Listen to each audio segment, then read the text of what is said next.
नमस्कार छात्रों, आज हम कक्षा 9वीं का 10वां पाठः जटायु शौर्यम पढ़ेंगे। ये जो इसके अंदर श्लोक हैं ये हमारे वाल्मीकि रचित रामायण से लिए गए हैं। आप सबको पता ही है रामायण हमारा कितना पवित्र ग्रंथ है, महर्षि वाल्मीकि द्वारा लिखा गया। और इस पाठ के अंदर जटायु और रावण के युद्ध का वर्णन है। बच्चे, आप सब लोगों को पता होगा कि रामायण में ये जो है सीता का अपहरण करके ले जाता है रावण। और जब वो इस तरह से जा रहा होता है सीता को लेकर, तब जटायु जो कि एक गिद्ध थे, गिद्ध यानी ईगल या वल्चर, और उस जमाने में मतलब ये हमारी कथाओं के माध्यम से माना जाता था कि वो बहुत महाबली, महान, शक्तिशाली थे और वो राम को और दशरथ को बहुत अधिक मतलब आदर करते थे। तो जब उनकी दृष्टि पड़ी कि रावण सीता को लेकर जा रहा है, तो उन्होंने बहुत उसको पहले समझाने की कोशिश की रावण को, और अपनी तरफ से हर उपाय किया जिससे कि सीता को वो बचा सके। लेकिन आपको पता है रावण दुष्ट था, तो उसने भी कोई कसर नहीं छोड़ी। उसने मतलब जाते जाते इनके पंख भी काट दिए। ये काफी बूढ़े थे और जो है सीता को फिर वो जबरदस्ती लेकर चला गया। जटायु ने बहुत कोशिश की, अपनी आखिरी सांस तक उससे लड़ते रहे। वृद्ध होने के बावजूद रावण पर कई प्रहार किए, अपने नाखूनों से, अपनी चोंच से।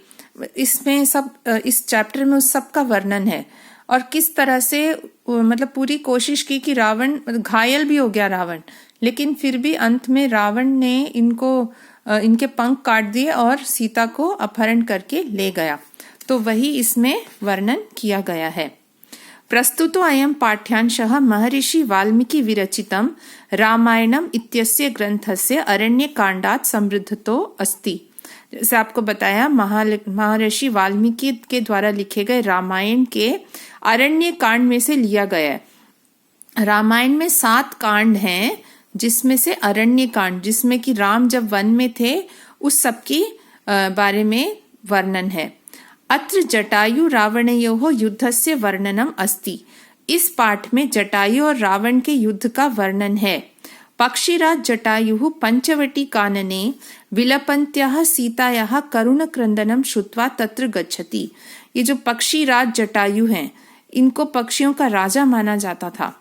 पंचवटी, जिस वन में राम वनवास के समय रहे उसको पंचवटी वन कहते हैं।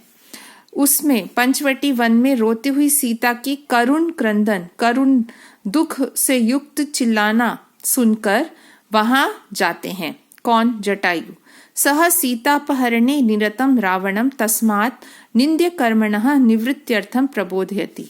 और वह सीता के अपहरण में लगे हुए रावण को उसके इस निंदित कार्य से, इस गलत कार्य से रोकने के लिए उसको कहते हैं, उसको संबोधित करते हैं।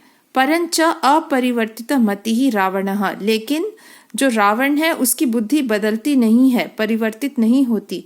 तमेव अपसारयति, उसी को दूर कर देता है, जटायु को। ततः पक्षीराजः तुंडेन पादाभ्याम च प्रहरति। उसके बाद जटायु अपनी चोंच और पैरों से उस पर प्रहार करते हैं। स्वनखैः रावणस्य गात्राणि विदारयति, अपने नाखूनों से रावण के शरीर को चीरते भी हैं। एवं च बहुविधा, बहुत प्रकार से, क्रमणेन रावणः भक्त धन्वा हतसारथिः हताश्वः। और इस तरह से बार बार करने पर रावण जो है उसका धनुष टूट जाता है, उसका जो रथ चलाने वाला है वो भी घायल हो जाता है, उसके घोड़े मर जाते हैं, घायल होके रथ रहित हो जाता है वो। खगाधिपस्य पुनः पुनः अतिशय प्रहारैहि। और ये जो पक्षियों के स्वामी जटायु के बार बार तेज प्रहार से व्रणी महाबली रावणः मूर्छितो भवति। ये जो रावण है वो बेहोश होकर गिर जाता है। ये सब यहाँ पर बताया गया है। आइए अब देखते हैं पहला श्लोक।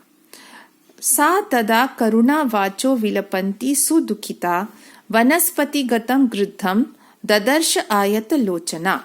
अच्छा, अब ये इसी चैप्टर के पीछे आपको इसमें अन्वय दिए गए हैं, वहां से हम देखकर इसको समझते हैं। और छात्रों, इसको आप ये मत सोचिए कि ये बहुत मुश्किल शब्द हैं, कुछ भी नहीं है। अभी आप इसका अर्थ समझेंगे तो आप देखेंगे बहुत ही आसान है ये, और ये मूल रामायण में से ही लिए गए हैं। तदा सुदुखिता करुणः वाचः विलपन्ति, उसके बाद, यानी ये एक्चुअली पहले की कंटिन्यूएशन में है जहां से श्लोक लिए गए हैं।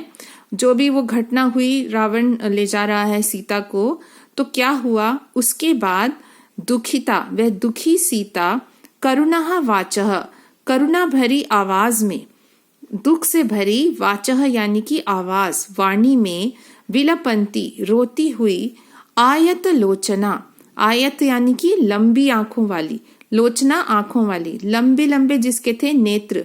तो सीता की सुंदरता में बताया जाता है कि उनके नेत्र बहुत बड़े बड़े थे, और मतलब एक तरफ से ये है कि बड़ी आंखें थी, उन पूरी सारी आंखों में दुख भरा हुआ था, रो रही थी वो।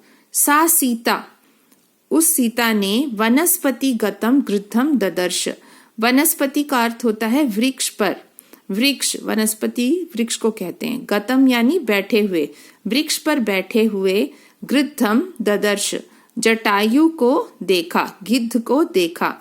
मतलब ये है सिंपल, इस श्लोक में बताया गया है। उसके बाद दुखी, दुख से भरी हुई, करुणा से युक्त आवाज में रोती हुई, लंबी लंबी आंखों वाली सीता ने पेड़ पर बैठे हुए जटायु को देखा। बताइए कितना सिंपल है, कुछ भी नहीं है इसमें, बस ये बताया गया है कि जब रावण लेकर जा रहा था सीता को, तब सीता ने देखा, ऐसे चारों तरफ देखा, आंखें बिल्कुल भरी हुई थी, दुख से आंसू निकल रहे थे, और उसने देखा जटायु बैठे हुए थे वो पेड़ पर। अब अगला क्या है, जटायु पश्य माम आर्य ह्रियमाणाम अनाथवत अनेन राक्षसेन्द्रेण करुणम पाप कर्मणा।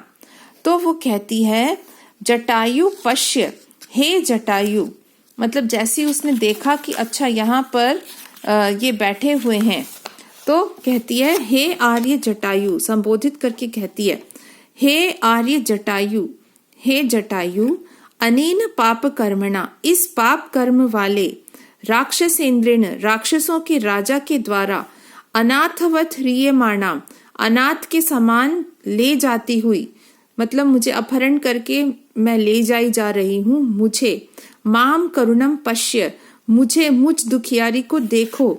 अरे जटायु देखो, ये जो पाप कर्म वाला रावण है, और हे आर्य, मतलब श्रेष्ठ व्यक्ति को बोलते हैं आर्य, आर्य जटायु मुझे देखो, मैं एक अनाथ के समान, यानी मुझे बचाने वाला कोई नहीं है। अभी इसको मैं आपको इसकी और चीजें बताती हूँ। मैं देखो कैसे ले जाई जा रही हूँ इस राक्षसों के राजा के द्वारा। पता है इसमें देखिए छिपी हुई बातें हैं कुछ। पहली बात, यहाँ पे सीता ना इंडिकेट कर रही है, बताया ना, जटायु को बुलाने के लिए उसको संबोधित करती है हे आर्य जटायु, और अपनी बातों के द्वारा एक संक्षिप्त रूप में बता रही है कि मेरे साथ क्या हो रहा है। कहती है मुझे अनाथ के समान ले जाया जा रहा है। तो इससे ये इंडिकेशन मिल जाएगा जटायु को, वो भी बहुत शार्प थे, कि इसको जब अपहरण करके ले जा रहा है, इसका मतलब राम और लक्ष्मण को ये बात नहीं पता, नहीं तो ऐसी अनहोनी होती ना। अनाथ के समान, यानी वो उस समय शायद घर पर अकेली थी, कोई था नहीं उनको देखने वाला, बचाने वाला, तो इसीलिए अनाथ के समान, अनाथ यानी जिसका कोई पालन करता ना हो, ह्रियमाणाम, खींचकर जबरदस्ती मुझे ले जाया जा रहा है। और ये भी बताती है किसके द्वारा, नाम नहीं लेती लेकिन बता रही है राक्षसेन्द्रेण, राक्षसों के राजा के द्वारा मैं ये पाप कर्म कर रहा है और मुझे खींचकर ले जाया जा रहा है। तो एक तरफ से एक शॉर्ट रिपोर्ट पूरी सीता ने दे दी। ये है देखो उस समय की किस चतुराई से सारी बातें उन्होंने बता दी सीता ने। ठीक है, तो ये अच्छा। अब इसमें से ना आप देखिए क्वेश्चंस कैसे बन सकते हैं। जैसे पहले वाला ये श्लोक है, तो इसमें कुछ शब्द आ जाएंगे।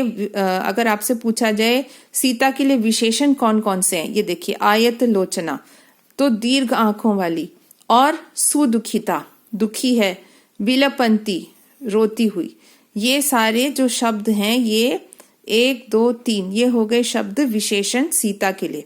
और यहाँ पर वनस्पतिगतम गृद्धम ये हो गए जटायु के लिए, ये है शब्द विशेषण। वनस्पति पर कैसा जटायु, जो कि वृक्ष पर बैठा हुआ था, विशेषण विशेष्य। और ये सारे विशेषण हो गए किसके लिए, सीता के लिए।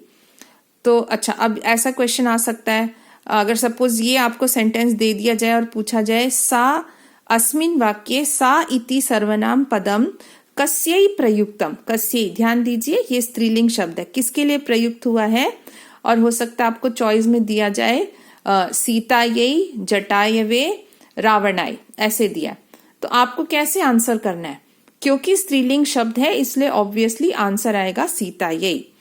अब दूसरे क्वेश्चन में बन सकता है, सपोज ये दे दिया आपको जटायु पश्य माम आर्य ह्रियमाणाम अनाथवत, ये पूरा सेंटेंस दे दिया और आपसे पूछते हैं अत्र संबोधनम पदम किम अस्ति। तो आप यहाँ पर चॉइस आपको दी जाए जटायु पश्य माम, उस केस में आप लिखेंगे जटायु। और अगर दे दिया जाए पश्य माम आर्य, उस केस में हो जाएगा आर्य। एक्चुअली 2 शब्द हैं संबोधन, जटायु और आर्य, ठीक है ना। ये हो गया आपका मतलब क्वेश्चन बन सकता है। और ये लोट लकार का प्रयोग है, इसको भी पूछ सकते हैं जटायु डैश माम आर्य, तो पश्य दे दिया, दृष्ट धातु लोट लकार मध्यम पुरुष, तो पश्य आ जाएगा। और माम अस्मद शब्द है, तो ये आपके इसमें से क्वेश्चन बन जाएंगे। ये तृतीय विभक्ति है, राक्षसेंद्रेन। तो इस तरह से ये 2 आपके श्लोक यहाँ समाप्त होते हैं, ये भी आपको साथ में बता दिया गया है। आशा है आपको ये समझ आ गया होगा। धन्यवाद।